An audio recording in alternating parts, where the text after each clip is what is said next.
ஒரு தாழ்த்தப்பட்ட வகுப்பை சேர்ந்த ஒரு தலைவர் வந்து சிறப்பா செயல்படக்கூடாதுன்னு ஏதாச்சும் ரூல் இருந்தா சொல்லுங்க. நான் வந்து அது அப்படிதான் இருக்கணும்னா எல்லாரும் கையை கட்டி உக்காந்துட்டு எதுவும் செய்யக்கூடாதுன்னா நான் அது மாதிரி போயிடுறேன். எதையுமே பேசினா ஏத்துக்க மாட்டேன்றாங்க, செயல்படுத்தினா ஏத்துக்க மாட்டேன்றாங்க. அப்புறம் என்ன சார் அடக்கி ஆளணும்னு நினைக்கிறாங்களா? நான் அடிமையா உங்களுக்கு?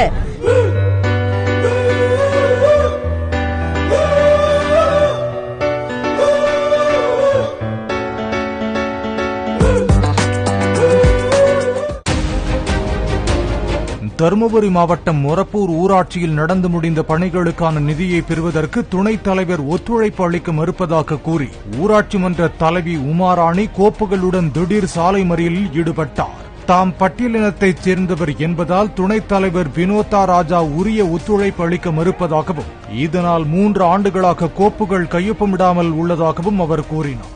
உமாராணி உலகநாதன், நான் ஊராட்சி மன்ற தலைவர் மொரப்பூர்.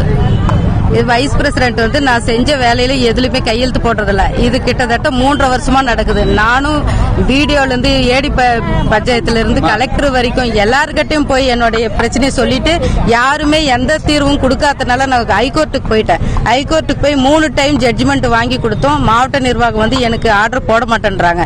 அவங்க கையெழுத்து போடலன்னா அவங்க செக் பவரை மாத்த சொல்லி கோர்ட்ல ஆர்டர் கொடுத்தாங்க, தெளிவா கொடுத்திருக்காங்க. செக் பவரை மாத்துங்க, இல்லையா டெப்டி ஜோனல் டெப்டிக்கு சைன் ஜாயிண்ட் சிக்னேச்சர் கொடுங்கன்னு சொல்லி ஆர்டர் கொடுத்து அது கலெக்டர் தான் பண்ண மாட்டேன்றாங்க. என்ன காரணம்னு தெரியல. நானும் ஜட்ஜ்மெண்ட் 2வது மாசம் வந்தது, பிப்ரவரி மாசம் வந்த ஜட்ஜ்மெண்ட்டுக்கு இன்ன வரைக்கும் ஒரு இது போட மாட்டேன்றாங்க. ஆர்டர் போடாம இழுக்கடிக்கிறாங்க. என்ன காரணம்னு எனக்கும் தெரியல. இது 3 வருஷமா பில்லு பெண்டிங்ல இருக்குதுங்க. கிட்டத்தட்ட மக்களோட அடிப்படை தேவைகள் தான் நான் செஞ்சிருக்கிறேன். போர் ரிப்பேரு, பைப்லைன் பழுது, லைட் போட் ஸ்ட்ரீட் லைட் போட்டது, இந்த ஒர்க்கு தான் அதிகமா பண்ணிருக்குது. ஆனா என்ன காரணம்னு தெரியல, சைன் போட மாட்டேன். என்னோட பில்லு கிளியர் ஆகணும் சார். கோர்ட் ஆர்டர் படி கலெக்டர் வந்து எனக்கு மாத்தி கொடுக்கணும். ஒன்னு அவங்க செக் பவரை மாத்திட்டு எனக்கு டெப்டி பிடிஓக்கோ இல்ல வேற ஒரு வார்டு உறுப்பினருக்கோ செக் பவரை மாத்தி கொடுக்கணும். கொடுத்தா என்னோட பில்லு கிளியர் ஆகும். நான் வந்து என் வீட்டுக்காக செஞ்சுக்கல, ஜனங்களுக்காக செஞ்சுட்டு தான் இவ்வளவு உட்காந்துட்டு இருக்கிறேன் நான் 3 வருஷமா. அதனால என் பிரச்சனை சால்வ் ஆகணும்னு சொல்லி நான் உட்காந்துருக்கேன். நிதி இருக்குது சார், வளர்ச்சி பணியை முடக்கிற மாதிரி அது செய்ய முடியல. 90 லட்சம் ரூபாய் இருக்குது 15 பினான்ஸுக்கு மட்டும். அந்த அக்கௌண்ட்ல வந்து 9th அக்கௌண்ட்ல 90 லட்சம் இருக்குது. அத்தனை வேலையை நான் ஏஎஸ் வாங்கி வச்சிருக்கிறேன். கலெக்டருக்கு கொடுத்து, கலெக்டர் ஏஎஸ் கொடுத்து அது இருக்கு. அது செய்ய முடியல என்னால். இவங்க ஒத்துழைக்காதனால எந்த கான்ட்ராக்ட்காரும் வந்து எடுத்து செய்ய மறுக்கிறாங்க. அதே மாதிரி ஊராட்சி நிதியில 70 லட்சம் இருக்குது. ஊராட்சி நிதியில செஞ்சது போக இன்னும் 30 லட்சம் ரூபாய்க்கு வேலை நான் தீர்மானம் வச்சிருக்கிறேன். அதையும் அதுல போட்டிருக்கிறேன்.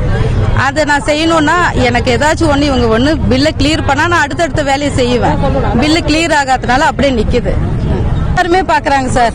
நான் வந்து வைஸ் பிரசிடென்ட் வேற கம்யூனிட்டி, நான் எஸ்சி.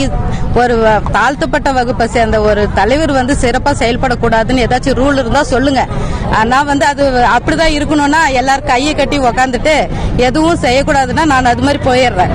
எதையுமே பேசினா ஏத்துக்க மாட்டேன்றாங்க, செயல்படுத்தினா ஏத்துக்க மாட்டேன்றாங்க. அப்புறம் என்ன சார் அடக்கி ஆளணும்னு நினைக்கிறாங்களா? நான் அடிமையா உங்களுக்கு? இதுதான் சார் மெயின். அது வந்து நான் பிடிஓ கிட்ட, டெப்டி பிடிஓ கிட்ட, ஏசி சார் கிட்ட, கலெக்டருக்கு, அடிஷனல் கலெக்டர் கிட்ட, கலெக்டர் கிட்ட எல்லாத்தையும் மீறி நான் கோர்ட் வரைக்கும் போயிட்டு வந்துட்டேன் சார்.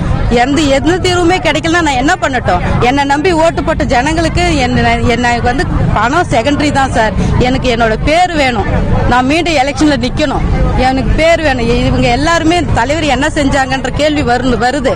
அதனால பாரு இவ்வளவு வேலை இருக்கு, இவ்வளவு அமௌண்ட் இருக்கு, என்னால செயல்பட விட மாட்டேன்றாங்கன்னு ஜனங்க மத்தியில நான் சொல்லணும்ன்றதுக்காக தான் நான் இன்னைக்கு வந்தேன்.